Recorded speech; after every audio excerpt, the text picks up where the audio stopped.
Halo semua, tahukah kamu cara membuat media presentasi yang efektif? Membuat media presentasi yang efektif memerlukan 3 tahapan, yaitu tahap perencanaan, persiapan, dan presentasi. Dalam video kali ini kita akan membahas tahap pertama, yaitu tahap perencanaan. Dengan tujuan pembelajaran, yang pertama, mahasiswa dapat mengidentifikasi karakteristik audiens dengan tepat. Mahasiswa dapat menentukan tujuan dari sebuah media presentasi dengan tepat. Mahasiswa dapat menentukan isi materi dari sebuah presentasi dengan tepat. Dan mahasiswa dapat menentukan strategi presentasi yang tepat.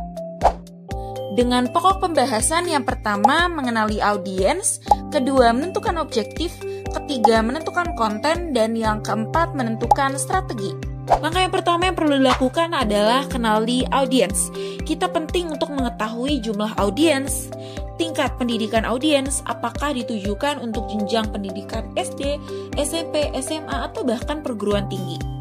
Kenali juga rentang usia audiens, apakah ditujukan untuk orang dewasa, anak-anak, atau remaja. Dan yang pastinya tentukan juga latar belakang dari sosial, ekonomi, budaya, sikap, dan lain-lain. Kenapa sih harus mengenali audiens? Jadi, penyesuaian desain presentasi berdasarkan karakteristik audiens penting dilakukan agar media presentasi ini dapat mempengaruhi audiens dan tentunya bisa mempermudah pemahaman audiens. Nah, setelah kita mengenali audiens, langkah selanjutnya adalah menentukan tujuan. Tujuan ini adalah apa yang akan dicapai oleh audiens setelah mempelajari media presentasi yang kita buat. Nah, tujuan yang jelas ini tentu akan mempermudah evaluasi efektivitas dari presentasi, di mana tujuan ini bisa menjadi tolak ukur keberhasilan dari media presentasi yang kita buat. Jika tujuan pembelajarannya tercapai, maka media pembelajaran atau media presentasi ini bisa dikatakan efektif. Nah, setelah kita mengenali audiens dan menentukan tujuan, selanjutnya kita perlu menentukan isi materi. Nah, isi materi ini tentunya juga harus disesuaikan dengan tujuan yang udah ditentukan dan karakteristik audiens. Mungkin dapat dimulai dengan gambaran umum, lalu diikuti detail atau disusun sesuai kebutuhan. Dan yang terakhir yaitu menentukan strategi penyampaian, yaitu dengan menentukan kira-kira bagian mana yang lebih efektif disampaikan dengan kata-kata dan bagian mana yang lebih efektif disampaikan dengan visual. Dan juga tidak lupa untuk menggunakan media audiovisual sehingga dapat meningkatkan pemahaman dan daya tarik audiens. Penting untuk menggunakan media audiovisual karena media audiovisual dapat menarik perhatian audiens, mempermudah pemahaman informasi yang kompleks, memberikan gambaran nyata untuk memperjelas konsep yang abstrak, mengatasi keterbatasan ukuran, waktu, jarak, dan ruang, serta membantu audiens mengingat informasi lebih lama. Tidak lupa juga untuk memilih media yang tepat, di mana pemilihan media ini bergantung pada isi pesan, karakteristik media, dan preferensi media. Dan juga perhatikan faktor teknis seperti ukuran ruangan, pencahayaan, listrik, dan koneksi internet. Nah, berikut ini beberapa media yang dapat dipilih. Yang pertama ada flipchart. Jadi flipchart ini adalah media presentasi berupa kertas besar yang dipasang di papan dan dapat dibalik.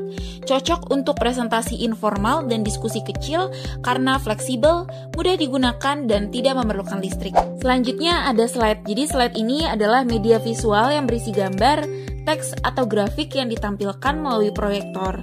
Digunakan untuk menunjukkan informasi secara realistis dan dapat dibuat dengan komputer atau kamera. Selanjutnya ada overhead transparansi. Jadi overhead transparansi ini adalah lembaran transparan yang dapat ditempatkan di atas proyektor untuk menampilkan informasi kepada audiens, memungkinkan interaksi langsung seperti menyoroti atau menambahkan catatan selama presentasi. Selanjutnya ada videotape. Jadi videotape ini rekaman video yang digunakan untuk menunjukkan prosedur atau situasi secara realistis.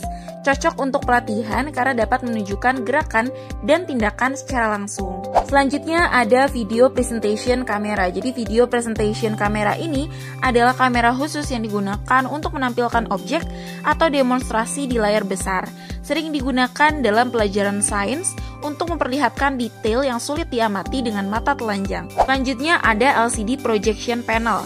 di mana ini adalah perangkat yang menampilkan presentasi berbasis komputer ke layar besar menggunakan proyektor, mendukung animasi dan audio, tetapi membutuhkan pencahayaan ruangan yang rendah agar gambar dapat terlihat jelas. Selanjutnya ada multimedia. Jadi multimedia ini adalah presentasi interaktif yang menggabungkan berbagai elemen seperti video, gambar, animasi, teks, dan audio, digunakan untuk pengalaman belajar yang lebih menarik dan informatif.